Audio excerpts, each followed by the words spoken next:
በዛሬው ቪዲዮአችን ክርስቲያኖች እስካሁን ድረስ መልስ ያልሰጡበትና መቼም ሊመልሱት የማይችሉትን ጥያቄ እናቀርባለን። ከምናቀርባቸው 5 ጥያቄዎች የመጨረሻው ጥያቄ በጣም ከባድ ስለሆነ ቪዲዮውን እስከ መጨረሻው ድረስ ተከታተሉት። ለእነዚህ ጥያቄዎች መልስ አለን የሚል ክርስቲያን ካለ መልሱን ኮመንት ላይ ያስቀምጠው። ወደ ጥያቄው እንሂድ።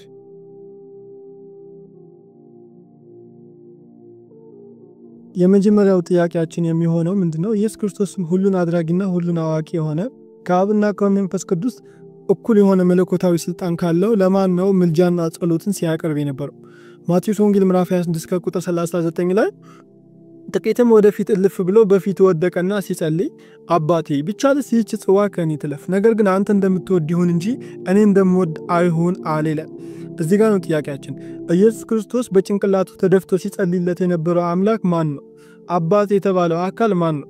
ኢየሱስ ክርስቶስ ሙሉ አምላክ ከሆነ ሁሉን አድራጊና ሁሉን አዋቂ የሆነ እኩል የሆነ መለኮታዊ ስልጣን ያለው አምላክ ከሆነ ጸሎትና ምልጃን ሲያቀርብ የነበረው ለማን ነው? ወደ ራሱ ከተዋሃደው መለኮት ነው? ስጋውን ከተዋሃደው መለኮት ጋር ነው እያወራና እየጸለየ ያለው ወይስ አንዱ አምላክ ወደ ሌላኛው አምላክ ምልጃና ጸሎትን እያቀረበ ነው የሚለውን የመጀመሪያው ጥያቄያችን። ሁለተኛው ጥያቄያችን የሚሆነው የሥላሴ አስተምህሮ ወይ ደግሞ ትሪኒቲ የክርስቲያን በጣም ወሳኝና አስፈላጊ የሆነ ትምህርት ከሆነ ለምንድን ነው ኢየሱስ ክርስቶስ ይህንን ትምህርት ያልሰበከው? በማርቆስ ወንጌል ምዕራፍ 12 ከቁጥር 29 ላይ ኢየሱስም መልሶ እንዲህ አለው፣ ከትእዛዛት ሁሉ ፊተኛይቱ እስራኤል ሆይ ስማ፣ ጌታ አምላካችን አንድ ጌታ ነው። ኢየሱስ ክርስቶስ የሰበከው አንድ ጌታ ከሆነ እና ደግሞ ሥላሴ የሚለው አስተምህሮ የክርስትና መሰረታዊና በጣም ወሳኝ የሆነ የመዳኛና የመሞት ገሃነምና ገነት የመግባት አስተምህሮ ከሆነ ለምንድን ነው ይህንን ትምህርት ኢየሱስ ክርስቶስ ያልሰበከው? ለምንድን ነው ይህንን ትምህርት ኢየሱስ ክርስቶስ ያላስተማረው የሚለው በጣም ወሳኝ የሆነ ጥያቄያችን ነው።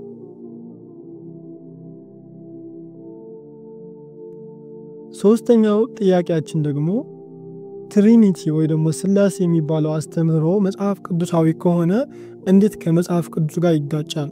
ለምሳሌ ትንቢተ ሆሴዕ ምዕራፍ 11 ከቁጥር 9 ላይ እኔ አምላክ ነኝ እንጂ ሰው አይደለሁም ይላል። እግዚአብሔር ወይ ደግሞ ያህዌ በብሉይ ኪዳን ለነቢያት ትምህርት ሲያስተምራቸውና ለሕዝቡ መልእክት ሲያስተላልፍ እኔ አምላክ ነኝ ሰው አይደለሁም ብሎ አምላክ እንጂ ሰው እንደማይሆን ሲናገር እንዴት ነው በብሉይ ኪዳን ላይ በአዲስ ኪዳን ላይ መጥቶ እጮኛ ካላት ማርያም ከምትባል ሴት ማህፀን ተወልዶ ሰው ሆነ? ያ ሰው ደግሞ አምላክ ነው ብላችሁ የምትነግሩ ነው ወይ? አምላኩን ሐሳቡን ቀይሮ ነው ወይስ ትሪኒቲ ትክክል ስላልሆነ? እዚህ ጋር ነው ጥያቄያችን። እንዴት አምላክ እኔ ሰው አይደለሁም እኔ አምላክ ነኝ፣ እኔ አምላክ ስለሆንኩኝ እኔ አልዋሽም ሰው አይደለሁምና እያለ አምላክ እንደሆነ ሲሰብክና ለነቢያት ሲያስተምር የነበረ አምላክ ሐሳቡን ቀይሮ ነው ወይ ከሴት ማህፀን የተወለደው?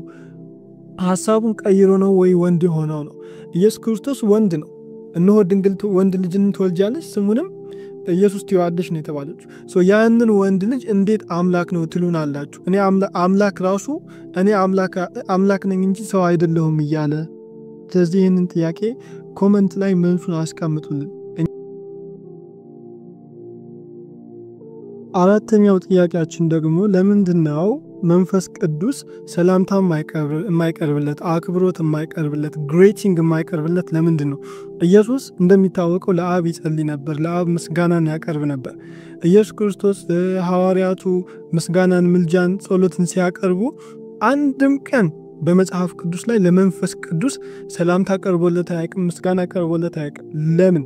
መንፈስ ቅዱስ እንደ አብና እንደ ወልድ እኩል ስልጣን ያለው እኩል መለኮታዊ ኃይል ያለው አምላክ ከሆነ ለምንድነው ስሙ እንደ አምላክ መጽሐፍ ቅዱስ ላይ ያልተጠቀሰው?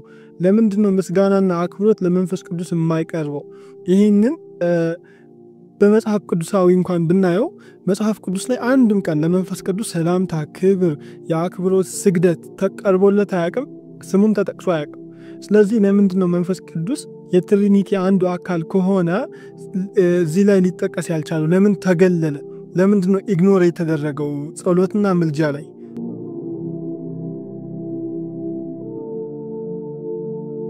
የመጨረሻውና ወሳኙ ጥያቄያችን ደግሞ ይሄኛው፣ ለምንድነው ከኒቄያ ጉባኤ በፊት ያሉት ቀደምት የቤተ ክርስቲያን አባቶች በሥላሴ የማያምኑት? ስላሴ ለምንድነው በቀደምት አባቶች ዘንድ የማይታወቀው? በ325 የቆስጠንጢኖስ የኒቅያ ጉባኤ በፊት አንድም የቤተ ክርስቲያን አባት በስላሴ አስተምሮ አያውቅም። ለ300 ዓመታት 300 ዓመት ኢየሱስ ክርስቶስ ከሞተ ለ300 ዓመታት አንድም ስላሴን የሰበከ ሰው የለም። ለምንድነው ስላሴ ትክክለኛና መሰረታዊ አስተምሮ ከሆነ 318 የኤጲስቆጶስ ጳጳሳት በቮት በምርጫ የስላሴን አስተምሮት የስላሴን የኢየሱስ ክርስቶስ አምላክነት እንዲያጸድቁ ለምን ተደረገ? ለምሳሌ ጀስቲን ማርትሪ ኢየሱስ ክርስቶስና አባቱን ለይቶ ነበር የሚያያቸው። በጣም ትልቅ የሆነ የቤተክርስቲያን አባት ነው። ቴርቱሊያን ደግሞ ምን ብሎ ያምን ነበር? ኢየሱስ ክርስቶስ መነሻ አለው ጅማሮ አለው ብሎ ያምን ነበር። እነ አሪዮስ እነ ኢራኒዮስ የገነስት ሄረሲስ በተባለው መጽሐፉ ላይ በምዕራፍ 2 ከቁጥር 17 አካባቢ ኢየሱስ ክርስቶስ ሁሉን አዋቂ አይደለም ብሎ ነበር የሚያወራው። ለምንድነው? ዩኒትሪያን ነበሩ። እነሱ ዩኒትሪያን ከነበሩ ለምንድነው ከ325 ዓመት በኋላ የመጣው የስላሴ አስተምሮ ለምን ዴቨሎፕ ሆነ? እነሱ የማያውቁት አስተምሮ ከየት መጣ? ማንስ አመጣው? የሚለው ለኛ በጣም ወሳኝ የሆነ ጥያቄ ነው። ክርስቲያኖች እንደምታምኑት ኢየሱስ ስላሴን ከሰበከ ሐዋርያት ስላሴን የሚሰብኩና የሚያስተምሩ ከነበረ ለ300 ዓመታት የት ነበር ያ ትምህርት? 300 ዓመታት ማን ነበር ያንን ትምህርት ያስተማረው? ስለዚህ የቀደምት አባቶች የማያውቁትን ትምህርት ከየት አመጣችሁት? ዛሬ ላቀረብናቸው ጥያቄዎች መልስ ያላችሁ ከታች ኮሜንት ላይ አስቀምጡልን። ሙስሊሞች ደግሞ ሐሳባችሁን አስቀምጡ። ወሰላሙ አለይኩም ወራህመቱላሂ ወበረካቱ።